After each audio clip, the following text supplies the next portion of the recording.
Pessoal, boa tarde. Hoje eu venho com um tema aqui que está bem pertinente nesses dias que é a violência, tá? A violência doméstica e a violência que está acometendo as famílias, né? Feminicídio, o infanticídio, mães matando os seus filhos, né? Nós temos hoje na sociedade um quadro político bem conturbado, com diversas situações aí contraditórias e uma briga. Então, nosso país se dividiu em duas partes, né? E é importante que as pessoas tenham discernimento em compreender que nós devemos zelar pela democracia e zelar para que a nossa Constituição fique intacta, que ela não seja prejudicada ou derrubada. E o órgão que zela pela nossa Constituição, pela nossa democracia, é o Supremo Tribunal Federal.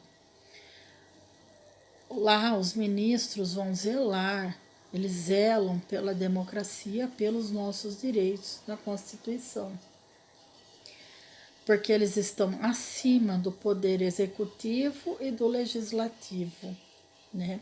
Eles não precisam entrar em picuinhas políticas.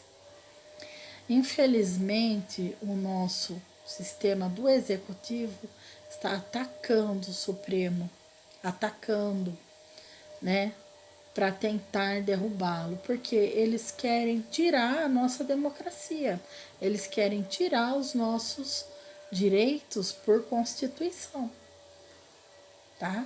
Eles querem dar um jeito. Para fazer isso, eles precisam derrubar aqueles que nos defendem, tá? Simplesmente está acontecendo isso. Mas eu não vim aqui para falar de política, é apenas uma questão de conscientização, como eu já falei em vídeos antes, a gente tem que defender o nosso Supremo. Mas enfim, vamos pensar na questão, o que leva a pessoa a cometer um homicídio, né?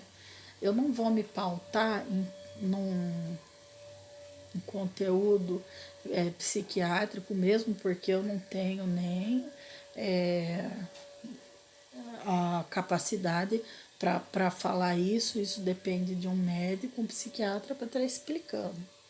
Mas eu vou me pautar numa questão espiritual, numa questão cristã, né? Falando aqui com base no catecismo da Igreja Católica, tá? Então eu pesquisei e eu quero passar para vocês por que acontece da pessoa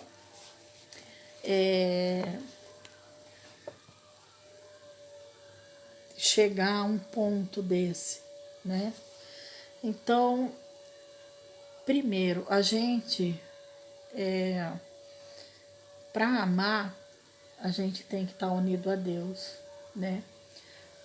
Para a gente não fomentar dentro da gente o ódio ou sentimentos que vão fazer com que a gente tenha uma atitude violenta, uma atitude de ofensa com uma pessoa, nós temos que aprender a amar.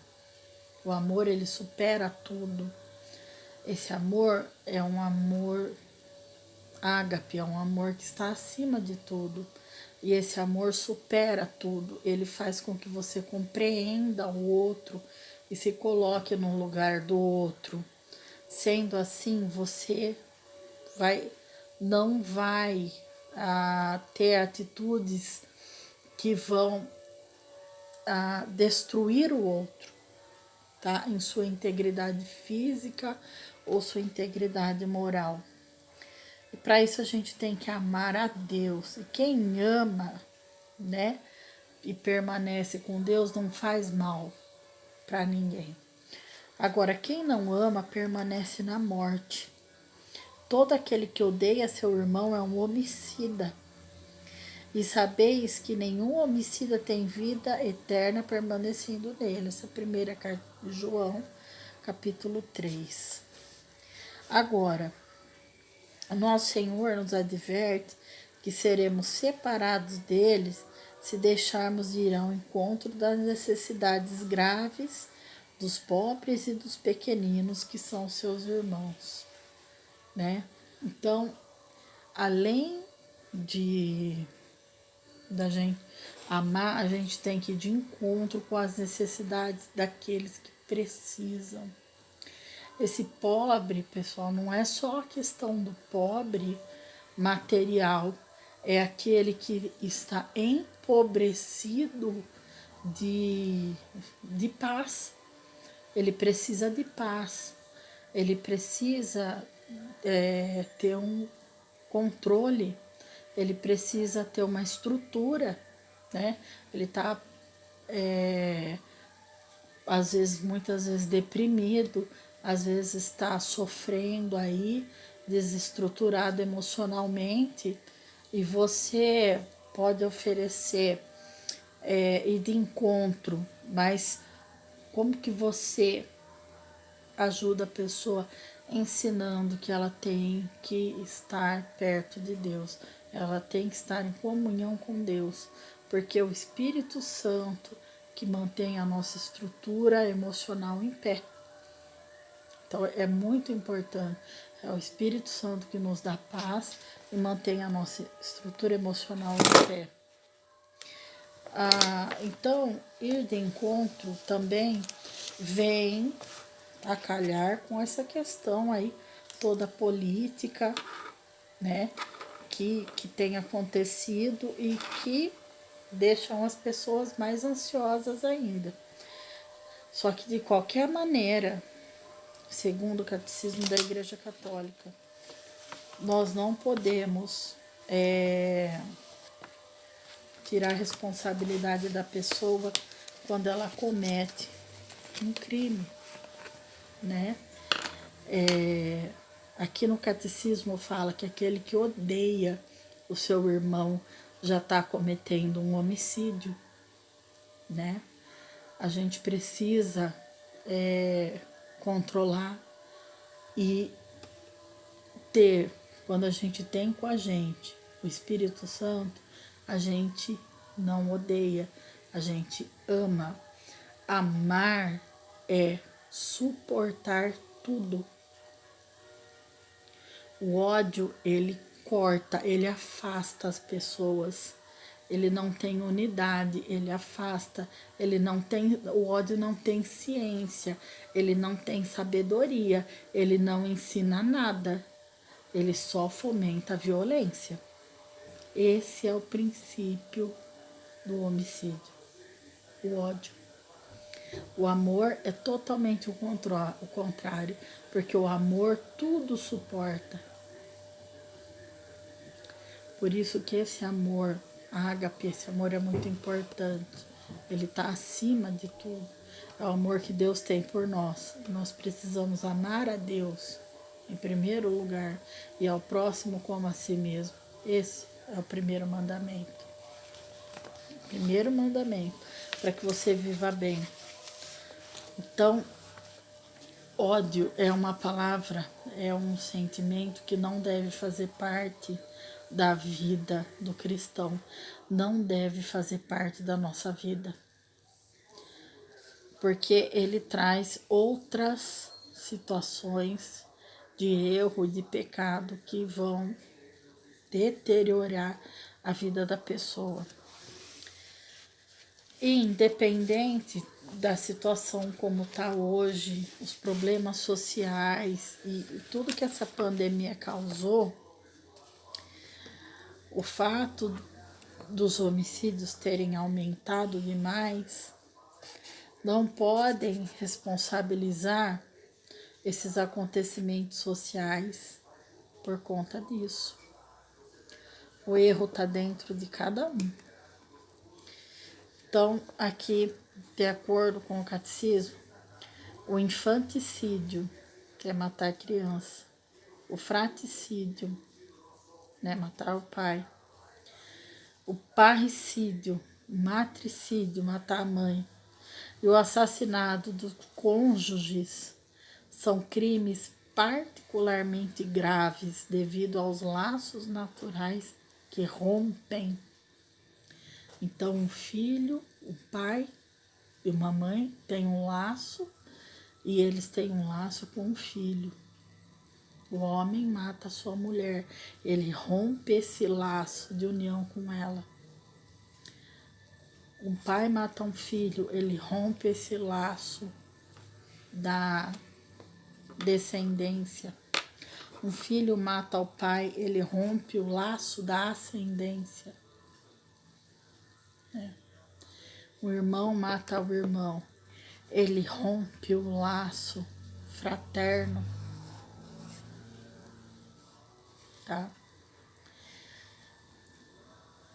Fraticídio fraterno, né? Dos irmãos, parricídio, os pais. E como isso está sendo uma crescente hoje. Essas preocupações de eugenismo ou higiene pública, né?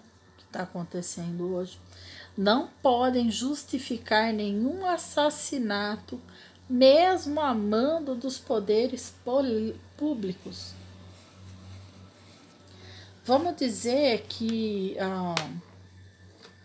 o nosso sistema aí de governo, né? Quem está aí no poder está fomentando armamento e violência. Uma violência travestida, mas está fomentando essa violência contra um pequeno grupo, contra as mulheres. Antes fomentava e continua. Mesmo assim, não dá aos homens o direito de matar suas mulheres. Mesmo que hoje se fomente muito ódio entre pais e filhos, não dá o direito de um matar o outro, né? De maneira alguma. É quinto mandamento, então, não provocar uma morte, né? Diretamente ou indiretamente de uma pessoa, né? Isso é um mandamento. Infelizmente hoje a morte ela tá banalizada, né? Aceitação pela sociedade humana de condições de miséria que levem à própria morte, sem esforço por remediar a situação, constitui uma injusta, escandalosa e uma falta grave.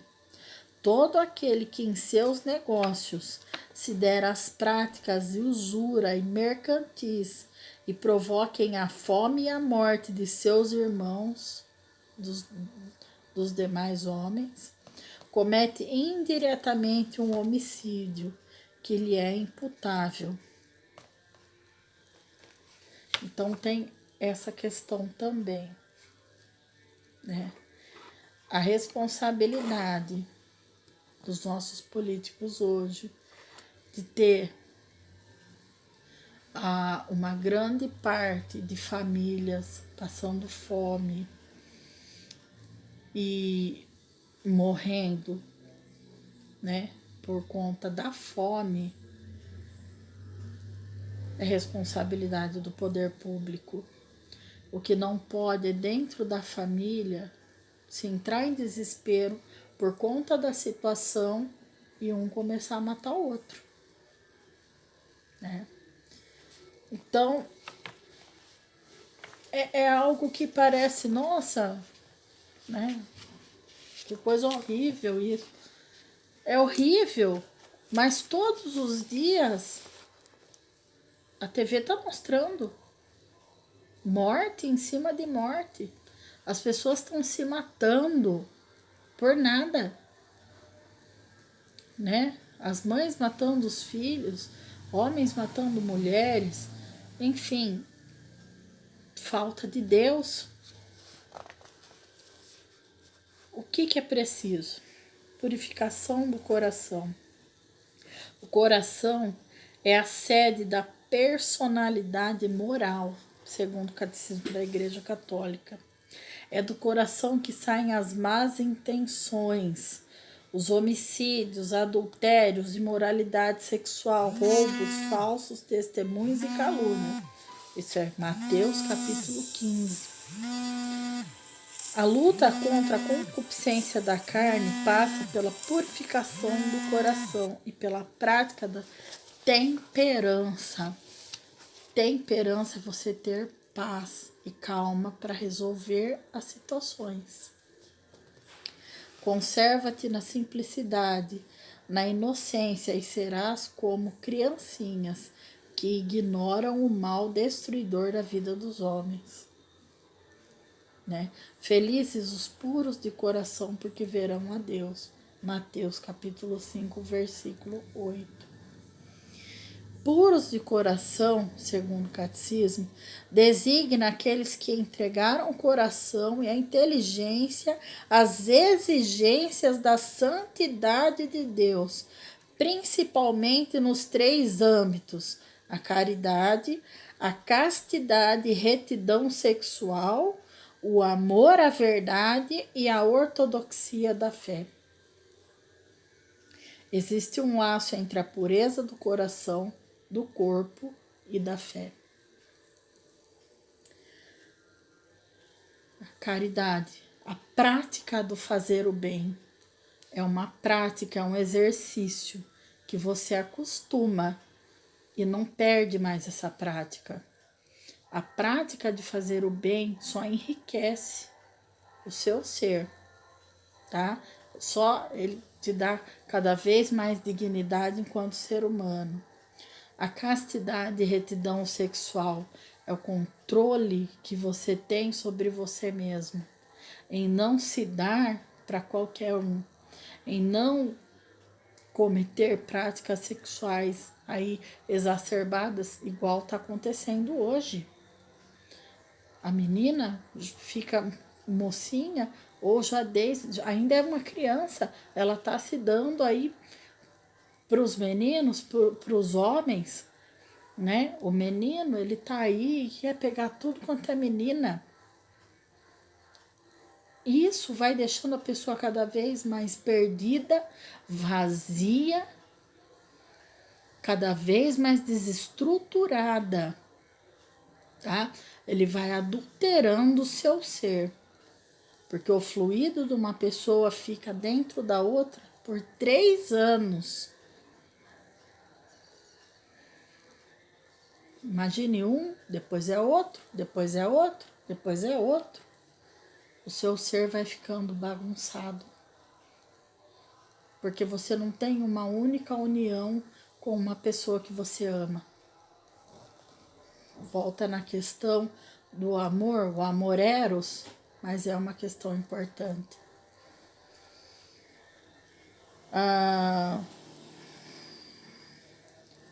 Então, procurar controlar os impulsos sexuais e ser intrínseco com a fé, ter fé e ponto, né? Essa é a pureza do coração, isso que vai procurando purificar o coração, né? Então, não existe como nós falarmos, nem toda a ciência do mundo vai conseguir explicar ou vai conseguir dar aos homens a sabedoria que vem de Deus. Só o Espírito Santo consegue, na pessoa, dar discernimento a ela e manter a sua estrutura, né? Ensinar, ter temperança, amar ao outro, amar a Deus em primeiro lugar. E tendo esse amor a Deus, a gente recebe os dons do Espírito Santo. Então, fica essa mensagem para vocês hoje. Antes de ter 1000 preocupações, busquem a Deus. Busquem a Deus. Busca essa paz interior com o Divino Espírito Santo, que Deus vai ajudá-lo a controlar o seu temperamento, o seu íntimo. De repente a pessoa é muito estourada, né? De repente ela já é sanguíneo demais por natureza. E só Deus dá essa temperança para a pessoa, né? Esse autocontrole. Então, amar a Deus, a gente, quando ama, recebe automaticamente essa paz divina e esse dom da temperança, né? De ter calma e autocontrole, tá? Então, fica essa mensagem sem julgamento, não quis julgar nenhuma pessoa que cometeu crime algum. Muito pelo contrário, faltou a essas pessoas ali a temperança, faltou a paz de nosso Senhor Jesus Cristo naquele momento, porque a pessoa estava vivendo com o coração pesado com as coisas do mundo. Aquilo, o ódio fomentou ali que ela cometesse desatinos. Para ela então se libertar disso, ela precisa manter realmente a prática da caridade, controlar os seus impulsos carnais, não só a questão sexual, mas a questão às vezes também de vício, né? O exagero no comer, no beber, né? Tudo que deixa o espírito pesado, né? E ter fé em Deus, uma fé que vá crescendo, né? Cada dia mais. Então fica essa minha mensagem para vocês. Que a paz de nosso Senhor Jesus Cristo esteja com vocês.